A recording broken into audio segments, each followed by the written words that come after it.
जातक कथाएं। बुद्धिमान मुखिया। बहुत दिनों पहले की बात है। रेगिस्तान के किनारे कुछ दूर एक हरा भरा खुशहाल गांव था। उस गांव के आसपास की धरती बहुत ही उपजाऊ थी, इसलिए खूब अन्न पैदा होता था। गांव वाले सभी तरह से संपन्न और सुखी थे। उस गांव का बूढ़ा मुखिया बहुत ही दूरदर्शी और बुद्धिमान था, इसलिए गांव में लड़ाई झगड़े आदि की घटनाएं नहीं होने पाती थी। यदि किन्हीं लोगों में मनमुटाव हो भी जाता था तो बूढ़ा मुखिया बड़ी सूझबूझ के साथ उनके मनमुटाव को दूर कराकर उनमें फिर से मेल पैदा कर देता था। सारे गांव वाले बड़े प्रेम से मिलजुल कर भाई भाई की तरह रहते थे।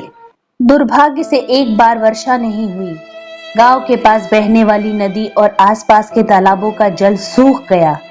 कुओं में भी पानी कम हो गया। वर्षा न होने के कारण खेतों में खड़ी फसल सूख गई। जंगलों में पेड़ पौधे और घास सूख गए। पानी के साथ ही पशुओं के लिए चारे और गांव वासियों के लिए अन्न की कमी हो गई। पानी और चारों के अभाव में पशुओं और अन्न के अभाव में गांव वासियों का जीना दुभर हो गया। एक दिन एक नौजवान ने अपने साथियों को अपने घर पर इकट्ठा करके कहा, साथियों, गांव की हालत तुम लोग देख ही रहे हो। दिन पर दिन गांव में चारों, पानी और अन्न की कमी होती चली जा रही है। पिछले 2-3 दिनों में 3-4 आदमी और 7-8 पशु मर गए, लेकिन गांव के बूढ़े मुखिया को कोई चिंता ही नहीं है। अगर यही हालत रही तो थोड़े दिनों में पूरा गांव ही शमशान बन जाएगा। मैंने अपने पिता से कहा था तो कहने लगे, हमारे मुखिया जी बहुत ही दूरदर्शी और बुद्धिमान है। वह कोई ऐसा उपाय सोच रहे हैं जिससे गांव वालों को संकट से हमेशा के लिए छुटकारा मिल जाए। मुझे तो ऐसा लगता है कि जब तक मुखिया जी उपाय सोचेंगे हम सब मर चुके होंगे। मैंने आज इसलिए गांव के सारे नौजवानों को इकट्ठा किया है। इन बूढ़ों की बात छोड़ो, ये सब सठिया गए हैं। हम नौजवान हैं, हमारे पास जवान और ताजा दिमाग है। हम इन बूढ़ों से अधिक अच्छा सोच सकते हैं। इसका मतलब है तुमने इस संकट से छुटकारा पाने का जरूर कोई न कोई उपाय सोच रखा है। वो उपाय बताने के लिए ही तो मैंने गांव के तुम सब नौजवानों को बुलाया है। मेरी राय है कि खेती बाड़ी के लिए किसानों को बरसात पर निर्भर रहना पड़ता है, इसलिए खेती बाड़ी करने की बात तो हमें अपने दिमाग से निकाल देनी चाहिए। हमें किसी शहर में चलकर नौकरी करनी चाहिए। तुम्हारी बात 16 आने ठीक है। मेरी राय है कि हमें आज ही गांव से चल देना चाहिए। हम इस बूढ़े मुखिया के सुझाव का अब और अधिक इंतजार नहीं कर सकते। तुम ठीक कहते हो। अगर हम मुखिया और उनके साथियों की बातों में आकर 2-4 दिन रुक भी गए तो क्या लाभ होगा, क्योंकि मुखिया और उनके साथी अपनी खेती बाड़ी का पुराना धंधा छोड़ना नहीं चाहते, जबकि हम लोग नौकरी करना चाहते हैं। तब ठीक है, जो लोग मेरे साथ चलना चाहते हैं वे सब शाम को अपना अपना जरूरी सामान और जिनके पास बैल गाड़ी है लेकर यहाँ पहुंच जाए, ताकि हम सूरज निकलने से पहले ठंडक ठंडक में काफी लंबा सफर तय कर सके। ठीक है, हम लोग आ जाएंगे। चिंतित और भयभीत गांववासी गांव के मुखिया के पास पहुंचे। मुखिया जी, चारे के अभाव में सारे पशु एक एक कर मर गए। अन्न भी समाप्त हो चला है। लोग भूख से तड़प तड़प कर मरने लगे हैं। आप गांव के मुखिया हैं, बताइए ऐसी हालत में क्या किया जाए। भाइयों, मुझे तो एक ही रास्ता दिखाई दे रहा है। मेरा विचार है कि हम इस गांव को छोड़कर किसी ऐसे स्थान पर चलें जहां हमें पानी मिल जाए। वही अपना नया गांव बसा लेंगे और खेती बाड़ी करना शुरू कर देंगे। लेकिन मुखिया जी, वर्षा तो दूर दूर तक नहीं हुई है। ऐसा स्थान हमें कहां और कितनी दूर जाने पर मिलेगा। गांव में गिने चुने बैल रह गए हैं। क्या वे इतना सामान और इतने लोगों को ढोकर इतनी दूर ले जा सकेंगे? भाई, हिम्मत और समझदारी से काम लो। अगर हम लोग इस सामान के मुंह में यही बैठे रहे तो एक न एक दिन भूख प्यास से तड़प तड़प कर मर जाएंगे। हम जीवित रहे तो सामान फिर इकट्ठा हो जाएगा। ये तो आप ठीक कह रहे हैं मुखिया जी। सामान इंसान को पैदा नहीं कर सकता है। इंसान सामान को खो देने के बाद फिर इकट्ठा कर लेता है। मैं इसलिए कह रहा हूँ कि सारा सामान मकानों में बंद कर दो। गांव भर में जितना भी अन्न है इकट्ठा कर लो। जितना भी पानी मिले घड़ों में भर लो और इन दोनों चीजों को गाड़ियों में लादकर चल दो। लेकिन मुखिया जी, ऐसा स्थान कहाँ है जहाँ पानी भी है, उपजाऊ जमीन भी हो और हम लोग नया गांव बसाकर सुखी से रह सके।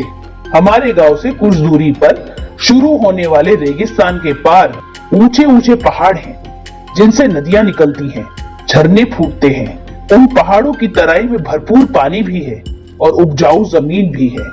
वहीं हम अपना नया गांव बसा लेंगे और सुख से रहेंगे। और जब हमारा नया गांव बच जाएगा तो हम इस गांव में आकर अपना सामान निकाल कर ले जाएंगे। मुखिया जी का सुझाव बहुत ही उत्तम है। हमें जल्द से जल्द इस गांव को छोड़कर चल देना चाहिए, क्योंकि नौजवानों का एक दल पिछली शाम ही गांव छोड़कर जा चुका है। मैंने उन लोगों को समझाने की बहुत कोशिश की थी, लेकिन वे नहीं माने। चलो अच्छा ही हुआ जो वे लोग पहले चले गए, इससे हम लोगों को लाभ ही होगा। मुखिया की सलाह मानकर गांव वालों ने गांव में जितना भी अन्न मिला बोरियों में भरकर गाड़ियों में लाद दिया। पानी से भरे घड़े भी गाड़ियों में लाद दिए। बूढ़ों, बीमारों, स्त्रियों और बच्चों को गाड़ियों में बैठा दिया और फिर वे सब अपने पुरखों के पुराने गांव को अंतिम नमस्कार करके चल दिए। कुछ दूर जाने पर रेगिस्तान शुरू हो गया। एक बार जब मैं जवान था, इस रेगिस्तान में यात्रा कर चुका हूँ। मीलों तक न कोई पेड़ पौधा दिखाई देता है, न कोई आबादी। बहुत ही कठिन यात्रा है। कुछ भी कहो, मैं तो सभी गांव वालों के कहने पर अपने पूर्वजों को गांव छोड़कर चल पड़ा हूँ। मुझे बूढ़े मुखिया का यह सुझाव बिल्कुल पसंद नहीं आया। हमारा मुखिया सचिया गया है। बुढ़ापे में जैसे शरीर के अन्य अंग काम करना बंद कर देते हैं, बुद्धि भी काम करना बंद कर देती है। अगर सठिया न गया होता तो नौजवानों के उस काफिले के साथ ही क्यों न चल पड़ा होता, जिनके पास मोटे ताजे बैल थे। अब तक तो वह काफिला रेगिस्तान को पार भी कर चुका होगा। हमारे भूखे प्यासे बैल उसके मोटे ताजे बैलों के साथ साथ तेजी से चले चलते और हम भी उसके पीछे पीछे रेगिस्तान पार कर चुके होते। तुम दोनों मूर्ख हो। हमारा बूढ़ा मुखिया बहुत ही दूरदर्शी और बुद्धिमान है। वह कैसे? तुम देख रहे हो, जब से रेगिस्तान शुरू हुआ है, हमें पानी से भरे कुएं जगह जगह मिलते जा रहे हैं। हमें और हमारे पशुओं को पीने के लिए ही नहीं, नहाने धोने के लिए भी पानी मिल जाता है। हम गांव से जिन घड़ों में पानी भरकर चले थे, वे सब ज्यों के त्यों भरे हैं। यह तो तुम ठीक कहते हो। रेगिस्तान में कुआं खोदना आसान काम नहीं है। उस काफिले में सब जवान थे, इसलिए उन लोगों ने आसानी से कुएं खोद डाले। हमारे साथ जवानों की अपेक्षा बूढ़ों की संख्या अधिक है। तुम लोग इतने गहरे कुएं खोद भी नहीं पाते। ओह, अब मैं समझा कि मुखिया ने नौजवानों के काफिले के साथ जाने से क्यों इनकार कर दिया था और उस काफिले को पहले जाने की आज्ञा क्यों दे दी थी। हाँ भाई, हमारा मुखिया बहुत समझदार है। कुआं खोदना आसान काम नहीं। वह नहीं चाहता था कि उसके साथी तपते हुए रेगिस्तान में कुआं खोदे और थक जाए। बूढ़े मुखिया की गाड़ी काफिले में सबसे आगे थी। वह चारों ओर और सामने दूर तक नजर दौड़ाते हुए चल रहा था। कुछ दूर जाकर उसने अपने साथी गाड़ीवान से कहा, हम लोगों को चलते चलते देर हो गई, लेकिन अभी तक कोई कुआं दिखाई नहीं दिया। यहीं से भीषण रेगिस्तान भी शुरू हो रहा है। इसका अर्थ है कि अब कुएं बहुत दूर दूर मिलेंगे। हमें अपना पानी संभाल कर खर्च करना पड़ेगा। मुखिया जी, मैंने सब पानी संभाल कर रखा है, आप चिंता न करें। हमारे पास इतना पानी है कि 15 दिन तक हमें पानी की कमी न पड़ेगी। अब हमें जहां जहां भी पानी मिलेगा, हम अपने घड़ों को पानी से भर लेंगे। हम अनिश्चित पर विश्वास नहीं कर सकते। मुखिया जी, उधर देखिए, बैलगाड़ियों का एक काफिला हमारी ओर ही चला आ रहा है। ये लोग इस ओर क्यों आ रहे हैं? इस ओर तो पहले ही अकाल पड़ा हुआ है। इन्हें ऐसा स्थान छोड़कर आने की क्या जरूरत पड़ गई जहां पानी और अन्न की कोई कमी नहीं है। और इनकी गाड़ियों में जुटे ताकतवर और हट्टे कट्टे बैलों को देखकर स्पष्ट हो जाता है कि ये लोग किसी ऐसे इलाके से आ रहे हैं जहां पशुओं के लिए भरपूर चारा भी है। कौन हो सकते हैं ये लोग? तभी सामने से आने वाली गाड़ियां मुखिया की बैलगाड़ी के सामने पहुंचकर रुक गई। नमस्कार बाबा, लगता है आप बहुत दूर से चले आ रहे हैं। आपके साथी और आपकी गाड़ियों में जुटे बैल बहुत ही थके दिखाई देते हैं। आप चिंता न करें, सामने वाले रेत के टीलों के पार ही बहुत घना जंगल है। पेड़ों की घनी छाया में पहुंचते ही आप सबकी थकान मिट जाएगी। जंगल में नदी भी बह रही है, वहाँ कई तालाब और झीलें भी है। ये देखिए, कमल और जलकुंभी के ये फूल हम उन्हीं झीलों तालाबों में से तोड़कर लाए हैं। और ये देखिए हमारे भीगे हुए कपड़े। हम जब जंगल में से चले थे तो वहाँ मूसलाधार वर्षा हो रही थी। उन लोगों की बातें सुनकर बूढ़ा मुखिया सोच में पड़ गया।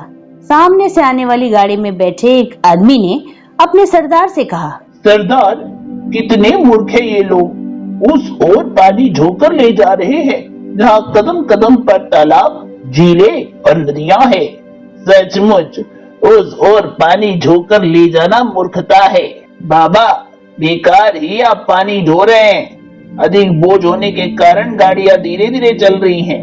बैल भी कारण ही थक रहे हैं। पानी से भरे घड़ों को फेंक दीजिए। इन टीलों को पार करते ही आपको इन घड़ों से भरे पानी की जरूरत ही नहीं पड़ेगी और बोझा कम हो जाने पर आप घंटे भर में ही इन टीलों के पास उस घने जंगल में पहुंच जाएंगे जहां पानी की कमी ही नहीं है। मेरा कहना मानिए बाबा और पानी से भरे इन घड़ों को फेंक दीजिए। इस अच्छी सलाह के लिए बहुत बहुत धन्यवाद। लेकिन भाई, मैं उन लोगों में से नहीं हूँ जो आकाश में बादलों को आते देख पानी से भरे घड़े फोड़ डालते हैं। फिर तुम बता रहे हो कि इन टीलों के पार घना जंगल है, वहाँ नदी, तालाब और झीलें हैं, वहाँ मूसलाधार वर्षा भी हो रही है। जंगल में पहुंचते ही घड़ों से भरा पानी फेंक दूंगा। तुम्हारी इच्छा, सलाह देना हमारा काम था तो दे दी। अब अगर घड़ों से भरे पानी के बोझ से अपने बैलों को थका कर मार डालना चाहते हो तो तुम्हारी इच्छा। हम तो ये चाहते थे कि तुम्हारा काफिला जितनी जल्दी इस रेगिस्तान को पार कर ले उतना ही अच्छा है, लेकिन तुम्हें तो शायद किसी की सलाह अच्छी ही नहीं लगती। अच्छा बाबा, नमस्कार, हम तो चलते हैं। हाँ हाँ, जाओ, हमें बेकार ही अपनी बातों में उलझाकर इतनी देर कर दी। मुखिया के कुछ साथी जो उन दोनों की बातें सुन रहे थे, उन लोगों के जाने के बाद कहने लगे, मैंने कहा था ना, हमारा बूढ़ा मुखिया सठिया गया है।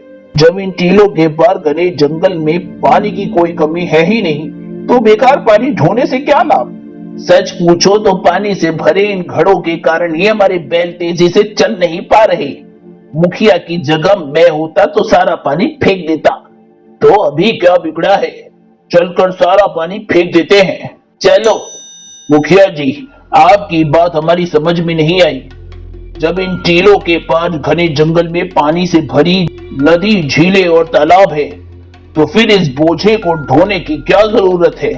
इन घड़ों को फेंक दीजिए ताकि हम दोपहर होने से पहले इन टीलों के पार घने जंगल में किसी नदी, झील या तालाब के किनारे पहुंच जाएं। भाई, इंसान को हर काम सोच समझकर करना चाहिए। जानते हो ये लोग कौन थे? कौन थे ये लोग? मुझे लगता है कि ये लोग नरभक्षी राक्षस थे।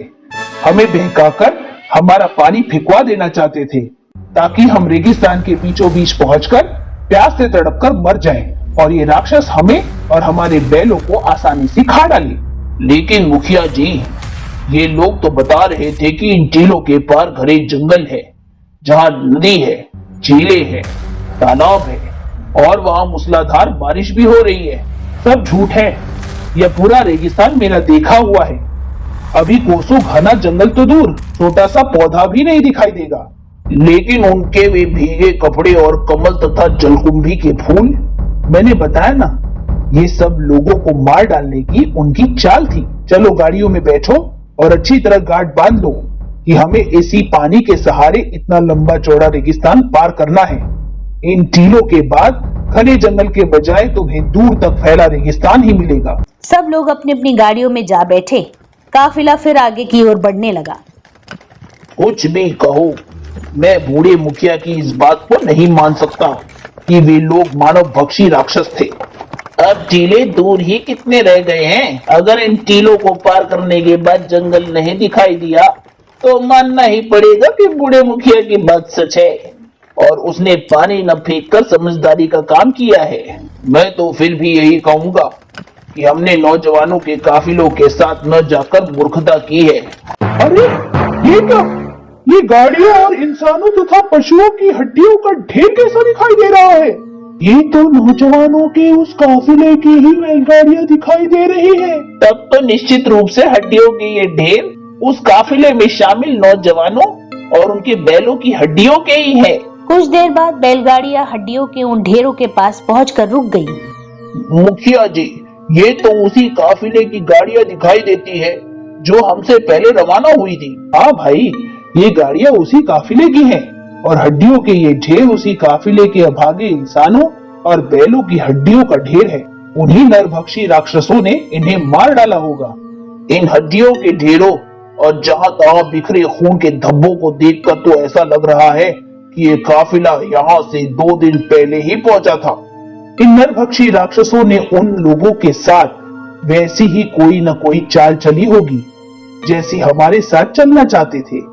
हो सकता है ये राक्षस इन्हें बहकाकर उनके काफिले में शामिल हो गए होंगे और फिर रात को जब सब सो रहे हो उन्होंने उन सबको मार डाला हो। हाँ, ऐसा ही लगता है। तो इन टीलों के पीछे यह था हरा भरा नदी, झीलों और तालाबों से भरा घना जंगल और जहां मूसलाधार वर्षा भी हो रही थी। मुखिया जी, मुझे क्षमा कीजिए, आप वास्तव में बहुत ही दूरदर्शी और बुद्धिमान हैं। मैं बहुत शर्मिंदा हूँ कि मैंने अकारण ही आप पर संदेह किया। मुझे भी क्षमा कर दीजिए मुखिया जी। भाई, इसमें तुम्हारा कोई दोष नहीं है। ये नरभक्षी राक्षस बातें ही इस ढंग से करते हैं कि लोग उन्हें सच मान बैठते हैं। लेकिन मुखिया जी, आपको उन पर संदेह कैसे हुआ कि वे नरभक्षी राक्षस हैं? 2 बातें थी जिन्होंने मेरे मन में संदेह ही नहीं विश्वास पैदा कर दिया था कि ये साधारण हम तुम जैसे इंसान नहीं है और ये लोग झूठ बोल रहे हैं कि इन टीलों के पीछे घना जंगल है जहां नदियां, झीलें और तालाब हैं और जहां मूसलाधार वर्षा हो रही है। आपने ये कैसे जान लिया था कि वे झूठ बोल रहे हैं? जब उन्होंने ये कहा था कि टीलों के पार मूसलाधार वर्षा हो रही है तो मैंने आकाश की ओर देखा था। मुझे दूर तक बादल का नन्हा सा टुकड़ा तक नहीं दिखाई दिया और न हवा में ठंडक ही महसूस हुई थी। हम लोगों ने तो इस ओर ध्यान ही नहीं दिया था। खैर, दूसरी बात, तभी मुझे संदेह हो गया था। फिर मैंने बड़े ध्यान से उनकी आंखें देखी थी। उनकी आंखें हम लोगों जैसी नहीं थी, राक्षसों जैसी बिल्कुल गोल, गहरी, सुर्ख और बेहद चमकीली थी। हे भगवान, उधर देखो, वे जा रही है उनकी गाड़ियां। इनके डील डॉल देखो, क्या वे हम जैसे साधारण इंसान दिखाई देते हैं? वह देखो, वे उन टीलों पर चढ़े हम लोगों की ओर ही देख रहे हैं। पछता रहे होंगे कि हमारी चाल बेकार गई। उन राक्षसों ने हम लोगों को भड़काने की बहुत कोशिश की थी। उन्हें उम्मीद थी कि हम लोग भड़क कर सारा पानी फेंक देंगे। मैंने तो तुम दोनों को पहले ही समझाया था कि हमारे मुखिया जी बहुत ही दूरदर्शी और बुद्धिमान है। उनके होते हुए हमें कोई भय नहीं है। अगर हम नौजवानों वाले काफिले में चले गए होते तो इन ढेरों में हम लोगों की भी हड्डियां पड़ी होती। नरभक्षी राक्षस टीलों पर से उन्हें देख रहे थे। चलो लौट चले। इस काफिले का बूढ़ा मुखिया बहुत ही समझदार और चतुर है। हमारी बातों पर उसने रत्ती भर विश्वास नहीं किया। चलो आगे चले, कोई न कोई बेवकूफ फंसी जाएगा हमारी जाल में।